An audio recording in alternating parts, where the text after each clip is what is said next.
بسم اللہ الرحمن الرحیم۔ السلام علیکم۔ آج 4 دسمبر بروز اتوار ہم بات کریں گے دو اہم ایشوز کے حوالے سے۔ شریف خاندان، نواز شریف اور مریم نواز کے خلاف جو لندن میں درخواست دائر کی گئی تھی عمران خان پر قاتلانہ حملے اور ارشد شریف کے قتل کی جو ان پر سازش کا الزام تھا، اور آج سارا دن یہ خبر چلائی گئی جیو پر، اور یہ کہا گیا کہ ان کے خلاف تفتیش آگے نہیں بڑھائی جائے گی۔ رات کو ہی اسکاٹ لینڈ یارڈ کی جانب سے طلب کر لیا گیا ہے اور اس تفتیش میں بہت بڑی پیش رفت سامنے آئی ہے، اور مریم نواز اور نواز شریف خاموش ہیں، لیکن اسکاٹ لینڈ یارڈ نے طلب کر لی ہے۔ اس کی تفصیل میں آپ کے ساتھ شیئر کروں گا، اور معاملہ بہت گمبھیر ہو گیا ہے جب اس کو سنبھال لیا ہے اسکاٹ لینڈ یارڈ نے۔ ساتھ ہم بات کریں گے جو سپریم کورٹ آف پاکستان کی جانب سے ایک اہم فیصلہ سامنے آیا ہے، وہ بھی میں آپ کے ساتھ شیئر کروں گا، اور فواد چودھری کی جانب سے، پاکستان تحریک انصاف کی جانب سے کے پی کے اسمبلی اور پنجاب اسمبلی کی تحلیل اور جنرل الیکشن کے حوالے سے بھی اہم تفصیلات سامنے آئی ہیں، وہ بھی میں آپ کے ساتھ شیئر کروں گا۔ معاملہ اس وقت دلچسپ ہوا، خالد مگسی جو کہ امپورٹڈ اتحاد کے بلوچستان سے وہ اس امپورٹڈ حکومت کا حصہ ہیں، اور ان سے جب یہ سوال پوچھا گیا کہ جب یہ سارا ہوا عدم اعتماد کا معاملہ، تو کیا آپ کو قمر باجوہ نے یا کسی نے ڈکٹیٹ کیا تھا، اور کس کی ڈکٹیشن پر آپ نے شہباز شریف کا ساتھ دیا؟ اور جو یہ باپ پارٹی کے ہیں خالد مگسی، ان سے کہا کہ کس کے کہنے پر آپ نے ساتھ دیا، کون آپ کو ڈکٹیٹ کر رہا تھا، کون آپ کو دباؤ میں لا رہا تھا؟ اس نے کہا میں بہت ساری باتیں ہیں جو میں نہیں کرنا چاہتا۔ تو صحافی نے سوال پوچھا، تو کہتے ہیں بہت ساری باتیں میں نہیں کرنا چاہتا، اور کیوں آپ ایسے سوال مجھ سے پوچھ رہے ہیں؟ انہوں نے کہا آپ بتا دیں کہ آپ کو کوئی ڈکٹیٹ کر رہا تھا، کوئی پریشر تھا، اس بنیاد پر آپ نے عمران خان کے خلاف عدم اعتماد میں شہباز شریف حکومت کا ساتھ دیا اور عمران خان کا اتحاد چھوڑا۔ خالد مگسی کہہ رہا ہے کہ بس کر دیں، نہ ایسے سوالات پوچھیں، آپ کیوں چاہتے ہیں کہ اعظم سواتی والا حشر میرے ساتھ بھی کیا جائے؟ آپ کیوں ایسا چاہتے ہیں؟ اب بات تو سمجھ آ گئی کہ جی کس کا تھا، اور اعظم سواتی نے کس کے خلاف بات کی تھی، اور ان کے ساتھ کیا ہوا، اور ان کو کون پریشرائز کر رہا تھا، کون دباؤ میں ڈال رہا تھا۔ اور یہ حقیقت ہے، جو لوگ کہتے ہیں کہ جی سابق جو قیادت تھی ان کی جانب سے مونس الہی کو یا پرویز الہی کو یہ کہا جا رہا تھا کہ آپ عمران خان کا ساتھ دیں، وہ جو ساتھ دینے کی باتیں کرتے ہیں وہ ہمیشہ بڑے طریقے سے کھیلتے ہیں۔ ایک سائیڈ کو وہ اتنا نہیں مضبوط کر دیتے کہ کل وہ ان کی بات نہ مانے۔ یہ ماضی میں ہم نے دیکھا ہے، اب تو الحمدللہ جو تبدیلی آ گئی ہے، اور انشاءاللہ ہم بڑے پر امید ہیں، اور اللہ خیر بھی کرے، کیونکہ یہ ریاست کے لیے بہت ضروری ہے، یہ ملک کے لیے بہت ضروری ہے۔ لیکن وہ کیا ماضی میں ہم کیا دیکھتے تھے؟ 2018 کا الیکشن ہوا، عمران خان کو 2/3 میجورٹی نہیں لینے دی گئی، آخری رات ایسی تبدیلیاں آئیں، رانا ثناءاللہ جیسا لوگ جیت گئے، خواجہ آصف فون کر کے جیتتے ہیں، تو یہ ساری تبدیلیاں ہم نے دیکھی اس وجہ سے کہ عمران خان کو مجبور کیا گیا کہ آپ کاف لیگ جیسے لوگ، ایم کیو ایم جیسے لوگ، باپ پارٹی جیسے لوگ، یہ آپ کے اتحادی ہوں گے، جب چاہیں گے وہ ان کو ہٹا لیں گے، اور وہی انہوں نے کیا۔ وہ 3.5 سال تک جو اپنی باتیں منواتے رہے، وہ کس بنیاد پر بنواتے رہے؟ کبھی ایم کیو ایم روٹ جاتی تھی، کبھی کاف لیگ روٹ جاتی تھی، کبھی باپ روٹ جاتی تھی، اس طریقے سے یہ معاملہ چلتا رہا۔ اب یہ ساری دنیا جانتی ہے کہ اگر دباؤ نہ ہوتا اور وہ ساری چیزیں نہ ہوتی تو ایم کیو ایم کیوں چھوڑ کے جاتی؟ ایم کیو ایم نے اپنی سیاست تباہ کر دی ہے، کراچی کی سیاست صرف پاکستان پیپلز پارٹی کے ساتھ اتحاد کر کے کسی کے کہنے اور دباؤ میں کیا گیا۔ باپ پارٹی کیسے چلی گئی ہے؟ یہ ایسا کون سا انقلاب آیا ہے جو 3.5 سال میں نہیں آیا اور اچانک آ گیا؟ تو یہ پوری قوم جانتی ہے، اور یہ عدم اعتماد میں کاف لیگ کے 4 ووٹ تھے، 4 میں سے 2 اس کو پڑ گئے، ایک صالح حسین کا اور ایک طارق بشیر چیمہ کا، تو پھر پیچھے بچا کیا؟ اب آگے نہیں پتا تھا کہ سپریم کورٹ کی ججمنٹ آ جائے گی اور اس میں یہ ہو جائے گا کہ عمران خان ضمنی الیکشن جیت جائیں گے اور عوام نکل آئے گی، اور عوام نے جو عمران خان کے ساتھ نکلی ہے ایسا کسی کو اندازہ نہیں تھا۔ لاہور میں جو ضمنی الیکشن تھے، ہم نے خود پہلی بار دیکھا، پی ٹی آئی کے لوگوں کے بارے میں ہوتا تھا کہ وہ 12 بجے ووٹ دینے کے لیے نکلتے ہیں، اس دن صبح 8 بجے پولنگ سٹیشنز پر رش لگ گیا تھا۔ عوام صرف اس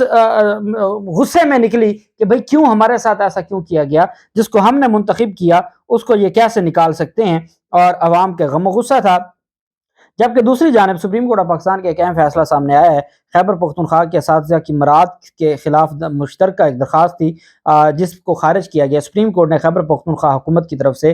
گرمیوں اور موسم سرما کی تعطیلات کے دوران سفری الاؤنس بند کر کے اساتذہ کے ساتھ کیے جانے والے سلوک پر افسوس کا اظہار کیا اور کہا کہ سروس ٹرائبونل کے فیصلے میں کوئی بے ضابطگی نہیں ملی۔ سپریم کورٹ کے چیف جسٹس عمر عطا بندیال صاحب کی سربراہی میں 3 رکنی بینچ نے خیبر پختونخوا کے چیف سیکرٹری اور ایلیمنٹری اینڈ سیکنڈری ایجوکیشن اور ہائر ایجوکیشن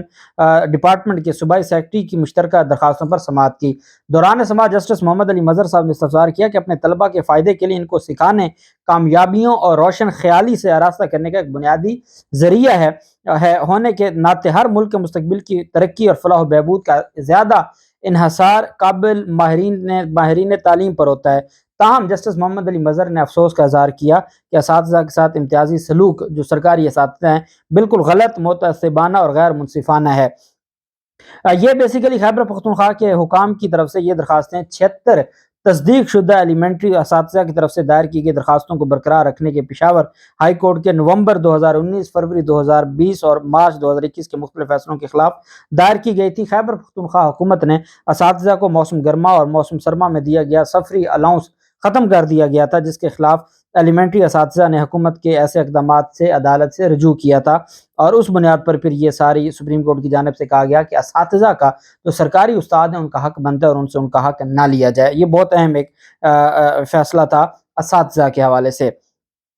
جبکہ دوسری جانب پاکستان تحریک انصاف کی جانب سے پہلے تو یہ کہا جا رہا تھا کہ ہم اسمبلی اس وجہ سے تحلیل کریں گے کہ 66% نئے الیکشن ہوں گے، اور 66% جب الیکشن کروانا پڑے گا تو یہ جنرل الیکشن بھی کروائیں گے۔ پھر حکومت تو ہٹ دھرمی ہے، حکومت نے کہا کہ نہیں ہم نہیں کروائیں گے، ہم وہیں جو اسمبلیاں تحلیل ہوں گی صرف انہی اسمبلیوں کا کروائیں گے۔ عمران خان کو پتہ ہے کہ یہ 2 دفعہ نہیں الیکشن ہو سکتے کہ پہلے یہ پنجاب کے کروائیں، ان کے پاس تو زہر کھانے کو پیسے نہیں ہیں کہ پہلے پنجاب اور خیبر پختونخوا کا کروائیں اور پھر یہ وفاق کا کروائیں، ایسا پاسبل نہیں ہے۔ لیکن اس کے باوجود عمران خان نے کہا اچھا اب یہ کہتے ہیں، آپ کہتے ہیں جی کہ پہلے وہ ہونے دیں اور پھر وہ ہم کروائیں گے، ہم جب وقت آئے گا کروائیں گے۔ عمران خان نے کہا مجھے کوئی فرق نہیں پڑتا، ٹھیک ہے ہم اسمبلیاں تحلیل کر رہے ہیں، ہم نے نہیں اسمبلیاں اب باقی رہنے دینی، ہم اسمبلیاں تحلیل کر رہے ہیں، اسمبلیاں تحلیل کر کے ہم پھر پنجاب میں اور خیبر پختونخوا میں الیکشن میں چلے جائیں گے، یہ الیکشن ہم کروا لیں گے، آپ پھر بیٹھے رہیے گا اور اپنی مرضی کر لیجیے گا۔ یہاں ہم تسلی سے 2/3 میجورٹی، یہاں جو کاف لیگ کی بلیک ملیں گے ہم اس سے بچ جائیں گے، خیبر پختونخوا میں بھی 2/3 میجورٹی ہمیں مل جائے گی، ہم 5 سال ان 2 اسمبلیوں میں جو پاکستان کی اہم اسمبلی ہیں وہاں سیکیور کر لیں گے، اس کے بعد پھر ہم آپ کے ساتھ دیکھیں گے، نہ کریں۔ اب یہ اس وجہ سے امپورٹڈ حکومت یہ سمجھتی تھی کہ اگر ہم عمران خان کو یہ کہیں گے کہ آپ بھلے اسمبلیاں تحلیل کر دیں، ہم جنرل الیکشن نہیں کروائیں گے، تو شاید اس سے عمران خان رک جائے گا، شاید اس سے عمران خان اسمبلیاں تحلیل نہیں کرے گا، یا عمران خان اسمبلیاں تحلیل کرنے سے رک جائے گا، جو کہ نہ ہوا۔ اور اصل اس میں کیا ہوا کہ جی پاکستان تحریک انصاف کی جانب سے اب یہ کہہ دیا گیا ہے کہ ہم اسمبلیوں کے الیکشن کروا دیں گے، اور یہ بہت بڑا خوف ہے اس امپورٹڈ حکومت کے لیے کہ یہ نہیں رکنے والے، یہ ہمارے دھمکیوں سے، ہماری جو دباؤ ہے اس سے یہ رکنے والے نہیں ہیں، اور جو عمران خان نے پھر کہا ہے وہ کر کے دکھائے گا۔ جبکہ دوسری جانب لیگی ترجمان لنڈن کے تسنیم حیدر شاہ نے ایک درخواست دائر کی تھی، کمپلینٹ فائل ہوئی تھی، اور یہ کمپلینٹ پولیس کو فائل کی گئی، لنڈن پولیس کو، اس کے بعد یہ CDA کے پاس گئی جو اسکاٹ لینڈ یارڈ اس کے پاس، اور اب اس معاملے پر جو ساری چیزیں ہیں وہ اب کھل کر سامنے آ گئی ہیں۔ آج ایک صبح خبر چلائی گئی، اور یہ جیو پر خبر چلائی گئی جو ٹویٹر کے اوپر بھی، سوشل میڈیا کے اوپر بھی وائرل ہوئی، کہ جی اسکاٹ لینڈ یارڈ نے یہ کہا ہے کہ ہم نواز شریف اور مریم نواز اور ناصر بٹ کے خلاف جو کمپلینٹ ہیں، ہم جو شکایات ہیں ان پر آگے نہیں بڑھیں گے، یہ ان کی جانب سے کہا گیا، ہم آگے نہیں بڑھیں گے اور ہم اس پر مزید تفتیش نہیں کریں گے، تفتیش بند کر دی گئی ہے، یہ خبر چلائی گئی۔ اس پر جو مہتاب ہیں، جو وکیل ہیں تسنیم حیدر شاہ کے، مہتاب ایڈوکیٹ، ان کی جانب سے ایک پریس کانفرنس کی گئی، انہوں نے کہا کہ اسکاٹ لینڈ یارڈ کی جو ایک جھوٹی خبر پھیلائی جا رہی ہے کہ انہوں نے کوئی انکوائری روک دی ہے یا تفتیش روک دی ہے، یا وہ نواز شریف اور مریم نواز کے خلاف مزید تفتیش نہیں کریں گے، انہوں نے کہا بالکل جھوٹی خبر ہے، ایسا کچھ نہیں ہے، بلکہ انہوں نے قوم کو یہ خبر دی ہے کہ تسنیم حیدر شاہ کی درخواست پر اسکاٹ لینڈ یارڈ نے اگلے ہفتے تمام گواہان کو طلب کر لیا ہے اپنے بیانات ریکارڈ کرنے کے لیے، اور یہ اہم موقع ہوتا ہے اسکاٹ لینڈ یارڈ کی جو تفتیش ہے اس میں، کہ اگر ان کو کمپلینٹ میں وزن نظر آئے تو تب وہ گواہوں کو طلب کرتے ہیں اور بیانات قلم بند کر کے پھر وہ ملزمان کے خلاف کارروائی شروع کرتے ہیں۔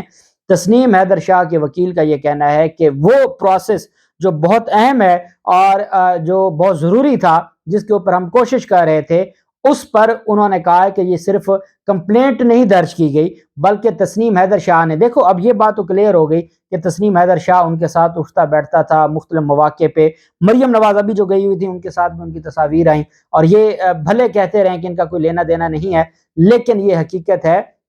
کہ وہ ایک ہی چیز تھے۔ اور ان کے وہاں پر وہ ناصر بٹ کے ساتھ ان کی جو تصاویر ٹک ٹاک بھی وائرل ہوئی ہیں، تو سب کو پتہ ہے کہ وہ ناصر بٹ کا بہت قریبی آدمی تھا، اور وہ ان کی جو شکل و صورت سے بھی یہی لگتا ہے کہ وہ اسی طرح کے کام کرتے تھے۔ اب مہتاب ایڈوکیٹ کا یہ کہنا ہے کہ صرف یہ ڈاکومنٹس نہیں جو ہم نے کمپلینٹ درج کی ہے یا جو ہم نے درخواست دائر کی ہے وہ نہیں، بلکہ اب تک روزانہ کی بنیادوں پر جو جو ڈاکومنٹس تھے، جو واٹس ایپ پہ ان کے پاس پیغامات تھے، جو ان کی ملاقاتیں تھیں، جو موبائل فون کا ڈیٹا تھا، وہ سارے کا سارا پرووائڈ کر دیا گیا ہے اسکاٹ لینڈ یارڈ کو، اور اس بنیاد پر انہوں نے ہماری تفتیش میں یہ ضرورت محسوس کی کہ اور وزن محسوس کیا، جس کی بنیاد پر اگلے ہفتے جو کمنگ ویک ہے اس میں گواہان کو طلب کیا گیا ہے۔ اب دیکھتے ہیں کہ جو گواہان کا معاملہ ہے یہ کہاں تک جاتا ہے، اور گواہوں کو طلب کرنے کے بعد یہ کوئی وزیر آباد کی پالیسی تو نہیں ہے، الٹیمیٹلی ان کو ان کی طلبی ہوگی اور انشاءاللہ ان کے خلاف کارروائی ہوگی۔ جو بھی ارشد شریف شہید کا قاتل ہے انشاءاللہ وہ انجام کو پہنچے گا۔ اللہ پاک پاکستان کا حامی و ناصر ہو۔ بہت شکریہ۔ اللہ حافظ۔ پاکستان زندہ باد۔